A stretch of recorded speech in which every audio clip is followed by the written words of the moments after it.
Hey guys, welcome to Insha study centre. Guys, मैं आपको important questions की वीडियोस डाली थी मैंने, तो ये उनके आंसर्स हैं। एक वीडियो मैं ऑलरेडी पोस्ट कर चुकी हूँ और ये सेकंड वाली है जो और इम्पोर्टेंट, जो शॉर्ट में मैंने पूरे चैप्टर कवर करने की कोशिश की है, तो ये आप प्रिपेयर कर लेना। ठीक है, देखिए ग्रोथ एंड डेवलपमेंट ये आपका चैप्टर है और ये फंक्शंस ऑफ ये इस यहाँ पर प्लांट हार्मोन्स के फंक्शन है। यहाँ पे ये ऑक्सिन है, फंक्शन ऑफ ऑक्सिन, ये प्लांट हार्मोन है। तो इसमें से क्वेश्चन आते हैं। ठीक है, सबके दो दो फंक्शंस याद कर लेना और देख सारे लेना कि जितने भी फंक्शंस हैं कोई सा भी पॉइंट उठा के वो लोग दे देते हैं और फिर पूछते हैं कि ये कौन से हार्मोन का फंक्शन है। तो आपको हार्मोन का नाम लिखना पड़ेगा, नाम याद कर लीजिएगा। Gibberellin, cytokinin, ethylene, abscisic acid. ठीक है, ये 5 प्लांट हार्मोन्स थे। देखिए अब ये बायोटेक्नोलॉजी। बायोटेक्नोलॉजी क्या होता है? Biotechnology is the application of scientific knowledge by industries that produce biological products like food supplements, enzyme and drugs. Scientific knowledge होती है जो इंडस्ट्री में यूज़ होती है फूड सप्लीमेंट्स वगैरह बनाने के लिए, फूड सप्लीमेंट, एंजाइम और ड्रग्स बनाने के लिए। ठीक है, इसको कहते हैं biotechnology. Genetic engineering is defined as the construction and use of DNA molecules engineered by recombinant DNA technology. ठीक है, तो ये टर्म्स आपसे पूछ लेंगे। इसके इंपॉर्टेंट क्वेश्चंस मैंने ऑलरेडी डाले हुए हैं, उसमें पूछा गया है ये genetic engineering, recombinant DNA technology. ठीक है, मे बी राइटिंग का थोड़ा इश्यू हो।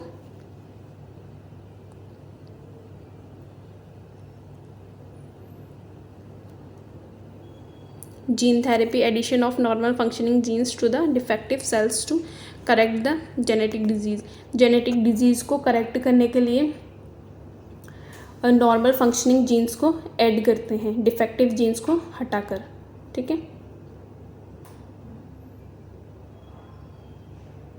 डिफेक्टिव सेल्स में। ठीक है, somatic therapy, gene therapy. There are 3 main therapeutic approaches to gene therapy. ठीक है, ex vivo gene therapy, in vivo gene therapy, antisense gene therapy. देखिए ex vivo, in vivo and antisense gene therapy, इनमें से कोई सा भी term दे देंगे और पूछेंगे कि इसे डिफाइन कीजिए। Immunobiology is the study of organisation and functioning of immune system. ठीक है, इम्यून सिस्टम के फंक्शन को स्टडी करने के लिए करने वाले टर्म को बोलते हैं इम्यूनोबायोलॉजी। ठीक है, immune system provides immunity, protect against disease. जब हमारी बॉडी में जब कोई भी बीमारी हो जाती है तो हमारे बॉडी का इम्यून सिस्टम एंटीबॉडीज़ बनाता है जिससे वो किसी भी डिजीज़ से लड़ता है। तो जिस सिस्टम के थ्रू वो जो एंटीबॉडीज़ बनती हैं उसको कहते हैं immune system. Tissue and organs involve in the immune system. ठीक है, तो मैं बोल रही हूँ आपको कि राइटिंग इशू हो सकता है, लेकिन आप अपने अच्छे से प्रिपेयर कर लीजिएगा नोट से।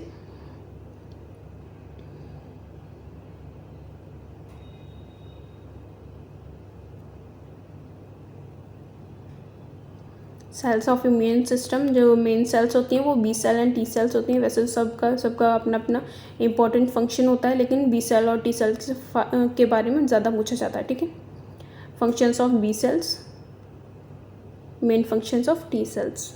ठीक है, T cells functionally classified into 3 categories. ठीक है, TH, TC, TS।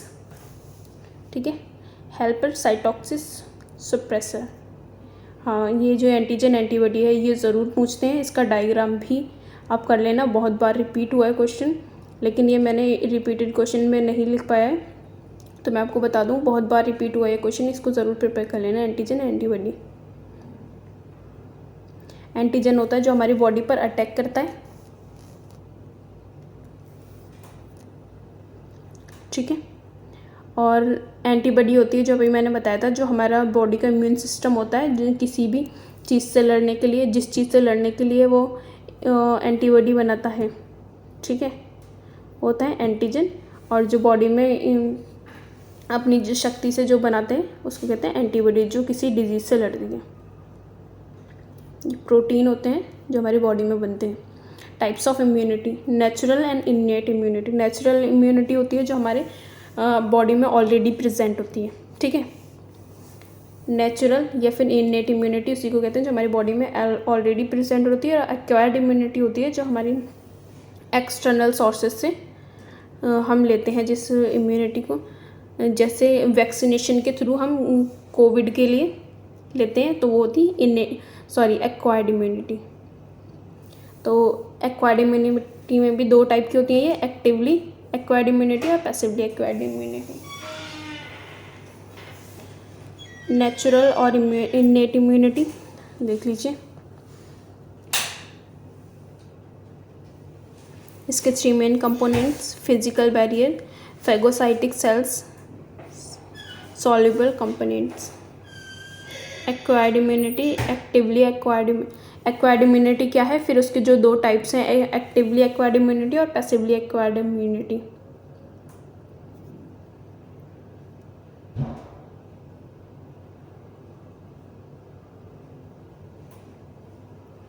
Actively acquired immunity क्या होती है, produce against the infective agent and by deliberate artificial immunisation.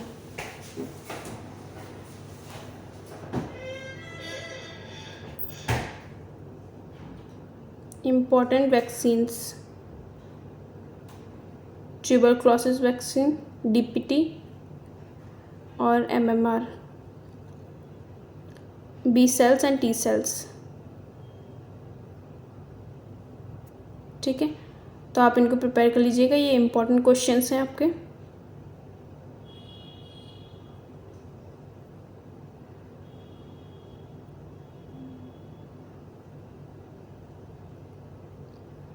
Innate immunity and acquired immunity, ठीक है। ये डिफ्रेंशिएट है, ये आप लिख लीजिएगा और याद कर लीजिएगा।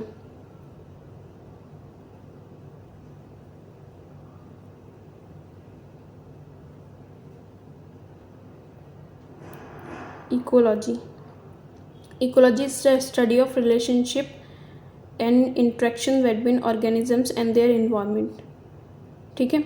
जो किसी भी इन्वायरमेंट में जो भी प्लांट्स या फिर एनिमल्स होते हैं उनके साथ में उनका रिलेशनशिप की स्टडी को बोलते हैं ecology. Birth rate and death rate, ठीक है।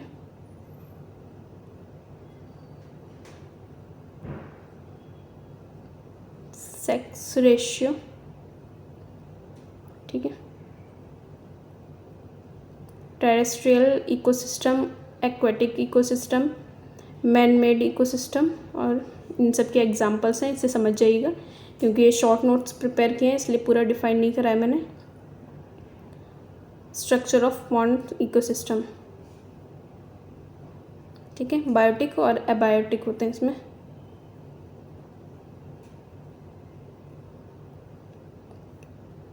फूड चेन देखिए, आपको हमेशा पूछेगा एक diagram, grass, grasshopper, frogs, snakes, eagle,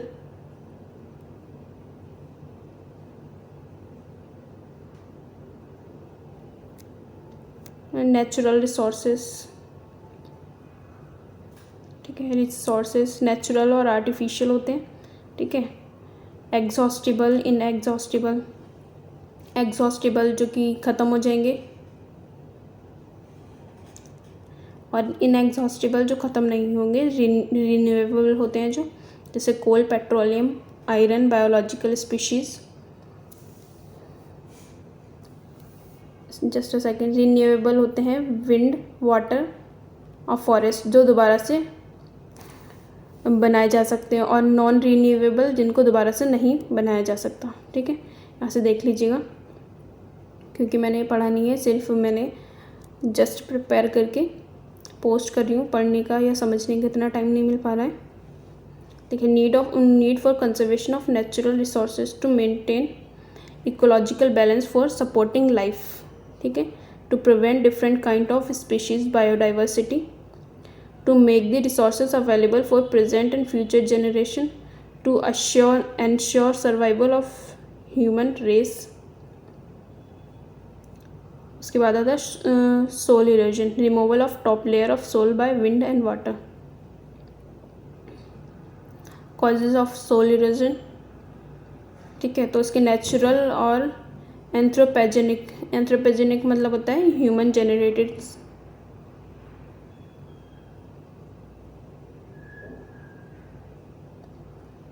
तो इसको कैसे कर सकते हैं?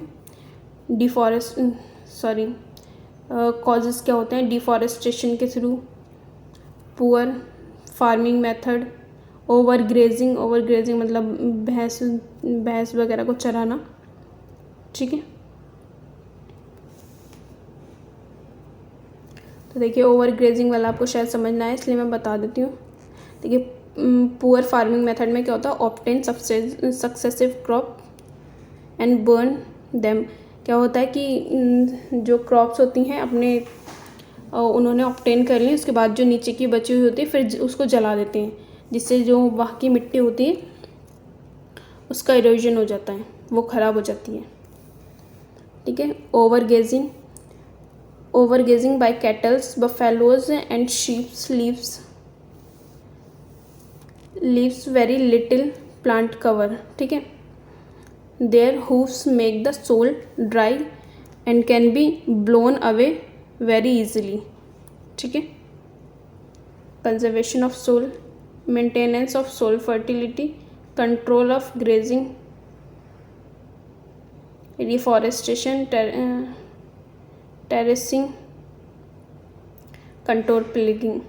कंजर्वेशन, सोल को कंजर्व करने के ये हैं. तो आप इसके बारे में ये पॉइंट्स मैंने यहाँ पे बता दिए हैं, इसके बारे में थोड़ा थोड़ा लिख दीजिएगा. अगर एक दो नंबर में हो तो आप सिर्फ पॉइंट्स लिख के छोड़ दीजिएगा, ज़्यादा टाइम मत वेस्ट कीजिएगा.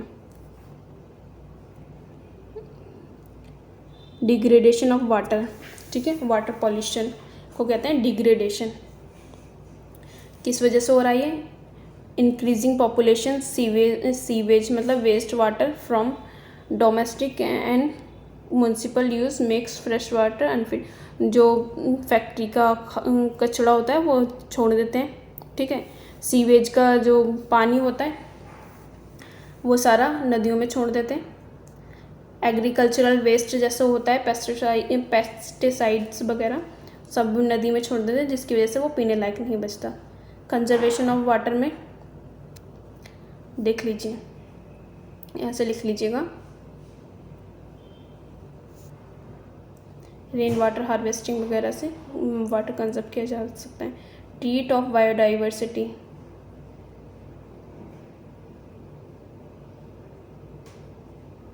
ठीक है. कंजर्वेशन ऑफ बायोडाइवर्सिटी ये क्वेश्चन आता है, रिपीटेड आता है इन सेतु एक्सेतु के थ्रू. कुछ भी ऐसा कंजर्वेशन ऑफ बायोडाइवर्सिटी लिख के आएगा तो इन सितु और एक्स सितु लिख दीजिएगा. ये मैंने बता दिया था क्वेश्चन में ही, जब मैं क्वेश्चन बता रही थी वहाँ से देख लीजिएगा. Need of conservation of wild life, क्यों ज़रूरी होता है ये भी आता है. मेथड्स ऑफ वाइल्ड लाइफ मैं सब डिफ़ाइन नहीं कर रही हूँ क्योंकि बहुत ज़्यादा टाइम लग जाएगा इस सब में, तो आप यहाँ से जब लिखते जाएंगे वैसे ही पढ़ते ही जाइएगा. सस्टेनेबल डेवलपमेंट ये रिपीटेड क्वेश्चन है और ये इम्पॉर्टेंट भी है, ये आएगा. Conventional sources of energy, non conventional sources of energy, ये बायोडीजल वाला भी आता है, ठीक है. तो ये यहाँ पे ख़त्म हो गए आपके नोट्स.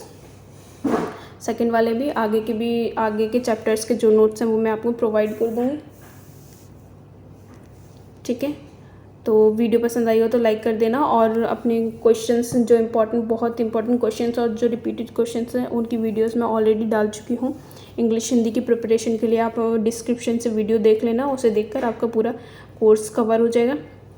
और प्रीवियस ईयर के क्वेश्चन पेपर्स भी ऑलरेडी वहाँ पे पोस्ट हैं, और कोई हेल्प चाहिए हो तो कमेंट कर दीजिएगा, ठीक है. वीडियो पसंद आई हो लाइक कर देना और चैनल सब्सक्राइब करे बगैर मत जाना, ताकि मैं अगले नोट्स डालूँ तो वो आपसे मिस ना हो. Thank you for watching.